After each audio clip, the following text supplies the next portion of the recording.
আপনার বাবার শারীরিক অসুস্থতার যোগ রয়েছে, এবং এটা আজকে থেকে নয়, এটা আরও আগে থাকতে রয়েছে।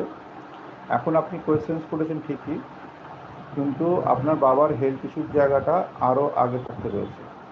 তো শারীরিক অসুস্থতার যোগ ডেফিনেটলি রয়েছে, এবং সেই অসুস্থতার জন্য হসপিটাল, নার্সিংহোম বা বেড রেস্ট এরকম বিষয়গুলো এসছে।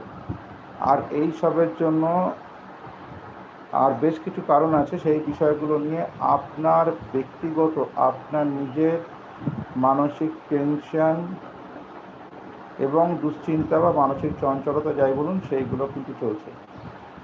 তো আপনার বাবার অনেক আগে থাকতে, আমি বলবো না যে এখন থেকেই শরীরটা খারাপ যাচ্ছে, বেশ কিছুদিন ধরেই এটা চলছে।